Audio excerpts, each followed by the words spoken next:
Hey, wait, hold on. Don't go away yet. It's baseball, but I swear I'll try to make it interesting. Alright, let's go.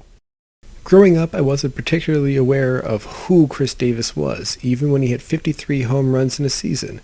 That's not really Chris Davis's fault. I probably couldn't have named you any players in baseball other than past and current White Sox, Miggy Cabrera, Albert Pujols, A-Rod, Ichiro, David Freese, and Dane De La Rosa. If you weren't a baseball fan in 2013, you probably still recognize every one of those names. Disclaimer, I only remembered Freese because I remember the World Series he played in, and I remember De La Rosa because it blew my mind that a person could have three last names. I couldn't have told you the difference between Mike Trout and Tim Salmon. I still loved baseball. It was my favorite sport. I just never bothered to learn the names of the other players because, in my head, if I learned their names, they would become more famous. And if they were more famous, the Sox would trade my favorite players for them. It's kind of a shame that I was never cognizant of Chris Davis's peak because, wow, was he good. Chris Davis was the kind of hitter your grandpa loved to complain about. He wasn't a great fielder, even for a first baseman. He was slow, and he struck out a lot more than he walked. However, he could mash. In 2013, he hit 53 home runs, which was 9 more than second place. Nobody has ran away with the home run race by as much since. Even with the juiced ball of recent baseball, only Pete Alonso and Giancarlo Stanton have been able to meet or break that mark since. Just look at how perfect this swing is. Okay, yeah, it's not a video because I don't have the express written consent of Major League Baseball and don't want them to sue me. I'm broke enough as it already is, so that's what you're going to get. It's Chris Davis' swing for his 53rd home run, and he just clubs it.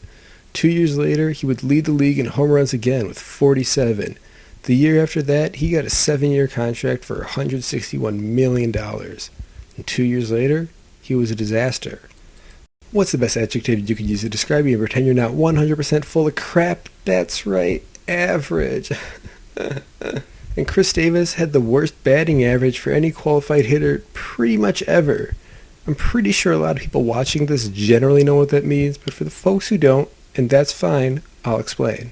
Batting average is how many hits a player had divided by how many at-bats he took. At-bats are every time a player goes up to the plate and gets an opportunity to earn a hit. Walks, errors, and the sort do not count. A hitter counts as qualified for a season if they have 3.1 plate appearances for every game his team plays.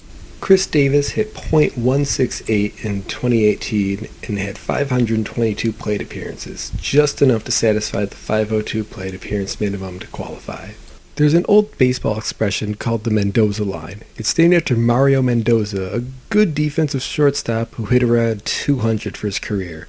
The line part comes from the idea that no matter what other skills you bring to the game, you're not worth it unless you can hit above 200. Davis, as previously mentioned, was not good at defense, making his 168 average even ghastlier. Probably the most insulting part of his season was that he got benched several times, including the last weekend of the season. He was making $23 million a year, and his team didn't even want to use him. It's not like the Orioles were any good. They had one of the worst seasons of all time, winning a meager 47 games. They weren't planning on getting much better anytime soon, so they trotted Chris out again for the 2019 season. Early on in the season, Davis pretty much hit rock bottom. He'd already been hitless his last few games to close out last season, and entering this season, he extended it and went a cumulative 0 for 54. That's an all-time record. It might not be one written in granite. Daniel Palka tried his very best the exact same year to break it, coming up just short. And with the advent of tanking, teams might be more incentivized to keep a struggling hitter out there. Sometime that spring, I had to take my SATs. I always finished standardized tests super early, and I remember just sitting there thinking about Davis and his then active streak. How much would it suck if I tried my hardest and got 40 straight answers wrong on the SAT? Each question has 5 answers. Answering randomly, on average, gets you right to the Mendoza line. How just impossibly miserable must that feel? Topps runs this cool service called Topps Now, where they print a card based on something that happened the day before that's only available for 24 hours. Usually, there's stuff like a notable rookie hitting a monster home run, or some pitcher throwing a billion strikeouts, or a Yankees player doing literally anything.